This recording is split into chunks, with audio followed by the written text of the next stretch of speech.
പൈസ വെറുതെ കളയല്ലേ.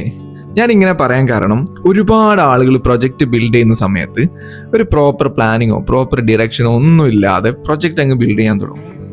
ഇതിന് പകരം നിങ്ങളൊരു പ്രൊജക്റ്റ് ബിൽഡ് ചെയ്യുന്ന സമയത്ത് ക്ലിയർ ആയിട്ടുള്ള റിക്വയർമെന്റ്സ് ബിൽഡ് ചെയ്യണം. ഫസ്റ്റ് ഈ ഫേസ് നല്ല ചിന്തിച്ച് സമയമെടുത്ത് ബിൽഡ് ചെയ്താൽ മതി, അല്ലെങ്കിൽ എൻ്റെ പ്രൊജക്റ്റിന് ഇത് ബാധിക്കും. പ്രൊജക്റ്റിനെ ബാധിക്കുന്ന സമയത്ത് ടൈം ലൈനെ ബാധിക്കും, എക്സ്ട്രാ കോസ്റ്റ് പോവും, ഇങ്ങനെ ഒരുപാട് പ്രശ്നങ്ങളുണ്ട്. സോ നിങ്ങൾ റിക്വയർമെന്റ്സ് ബിൽഡ് ചെയ്യുമ്പം കറക്റ്റായിട്ട് ബിൽഡ് ചെയ്യുക, അത് ടൈം എടുത്ത് ബിൽഡ് ചെയ്യുക. ശേഷം ഈ റിക്വയർമെന്റ്സിലുള്ള ഓരോ ഫേസും പ്രോപ്പറായിട്ട് ലോക്ക് ചെയ്യണം. ലോക്ക് ചെയ്ത് ഓരോ ഫേസിനും കറക്റ്റ് ആയിട്ടുള്ള ടൈം ലൈനും വേണം. ഇനി നിങ്ങൾ പ്രൊജക്റ്റ് ബിൽഡ് ചെയ്യുന്ന സമയത്ത് ഇങ്ങനെ ഒന്ന് ചെയ്തു നോക്ക്. എന്നാൽ നിങ്ങൾക്ക് ഇതിലുള്ള ഓരോ സ്റ്റെപ്പും നല്ല പ്രോഗ്രസീവ് ആയിട്ട് കിട്ടും ചെയ്യും.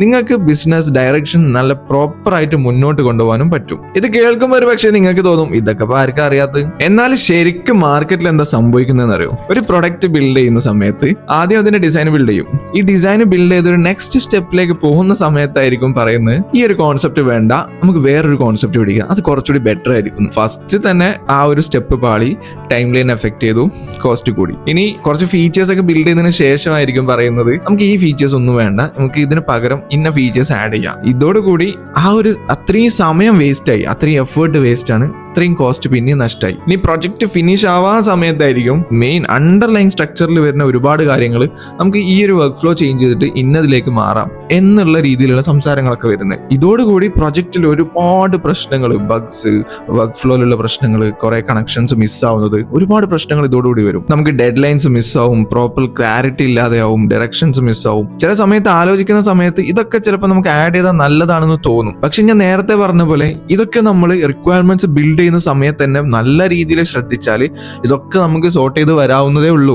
സോ ഒരു പ്രൊജക്ടിന്റെ ഡയറക്ഷൻ നമ്മൾ നല്ല രീതിയിൽ മുന്നോട്ട് കൊണ്ടുപോയില്ലെങ്കിൽ ഇതൊരു കാലത്ത് തീരാൻ പോകുന്നില്ല, ഡെഡ് ലൈൻസ് മീറ്റ് ചെയ്യാൻ പോകുന്നില്ല, ഒരുപാട് ക്യാഷ് വെറുതെ പോവും. അങ്ങനെ നമ്മളുടെ ആഗ്രഹം പോലെയുള്ള ഈ ഒരു പ്രോഡക്റ്റ് നമുക്ക് ലോഞ്ച് ചെയ്യാനും പറ്റാതെ പോകും. So plan your project properly and build your project wisely. ഇതുപോലെയുള്ള ഇൻസൈറ്റ്സ് ഇനിയും ലഭിക്കാൻ പേജ് ഒന്ന് ഫോളോ ചെയ്തോ.